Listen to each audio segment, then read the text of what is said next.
গত ৬ মাস ধরেই ডিমের বাজার আবারও অস্থিতিশীল। মে মাসে দাম কিছুটা কমেছিল, জুনে বাড়তে শুরু করে।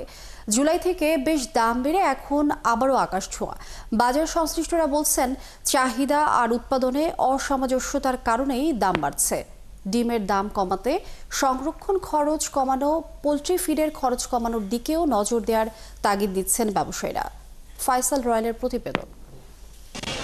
গত 2 থেকে 3 মাস যাবৎ বেশ অস্থিতিশীল ছিল ডিমের বাজার। সাম্প্রতিক অবস্থায় কিছুটা দাম কমলেও লম্বা দামে আমরা দেখেছি রাজধানীবাসীর প্রোটিনের একটি বড় উৎসের এই জায়গা ডিম, সেটি কিন্তু তাদের নাগালের বাইরে চলে যাচ্ছে। কালার এক্সপার্ট, জর্জ স্যাপ এবং মাইল্ড অন হ্যান্ডস টেকনোলজি সমৃদ্ধ অরিক্স ক্রিস্টাল ওয়াশ আপনার লন্ড্রি এক্সপার্ট। কেন এমন হচ্ছে? ডিমের দাম গত কয়েক মাসে ব্যাপকভাবে ওঠানামার পর আবার দাম বৃদ্ধির পেছনের মূল কারণ সরবরাহ ও চাহিদার মধ্যে ব্যাপক ফারাক। এর প্রভাবে বিপর্যস্ত ভোক্তারা।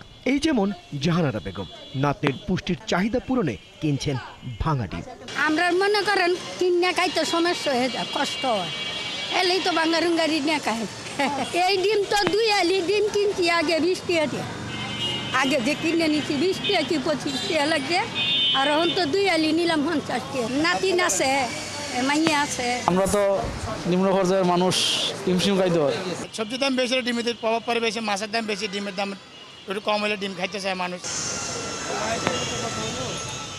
বিক্রেতারা বলছেন দাম কিছুটা স্থিতিশীল, তবে সরবরাহ ব্যবস্থা আবার ব্যাঘাত ঘটলে দাম বেড়ে যাবে। তারা লাভবান না, হয়তো মনে হয় সমান আছে। 2-3 মাস আগে তারা অনেক টাকাই ড্যামারেজ দিচ্ছে। স্বাভাবিক অবস্থা আছে, এবার আরো কমতে পারে, কিন্তু শাকসবজির দাম না নিলে বাজার কমে যাবে।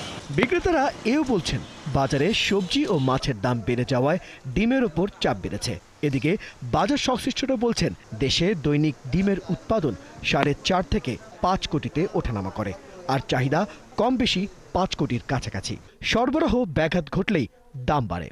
যেহেতু লাইভ ইন্ডাস্ট্রি, আমরা যখন লস থাকে বা চাহিদা কম থাকে তখন এটাকে আমরা কোল্ড স্টোরেজ করতে পারি। এখন কোল্ড স্টোরেজের কিন্তু যে ব্যাপারটা, সেটা আমাদের দেশে এখনও ওইভাবে তৈরি হয় নাই। এটা একটা ডিমের উৎপাদন খরচের 70 থেকে 75 অংশ হলো ফিডের দাম।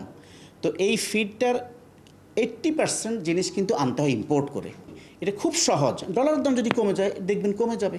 পোল্ট্রি খাতের এই উদ্যোক্তা জানান, সরবরাহ ব্যবস্থা সারা বছর একই রকম রাখতে ডিমের জন্য স্পেশাল কোল্ড স্টোরেজ তৈরি এবং সবসময় ফিডের দাম স্থিতিশীল থাকা জরুরি। ফয়সাল রয়েল, 71, ঢাকা।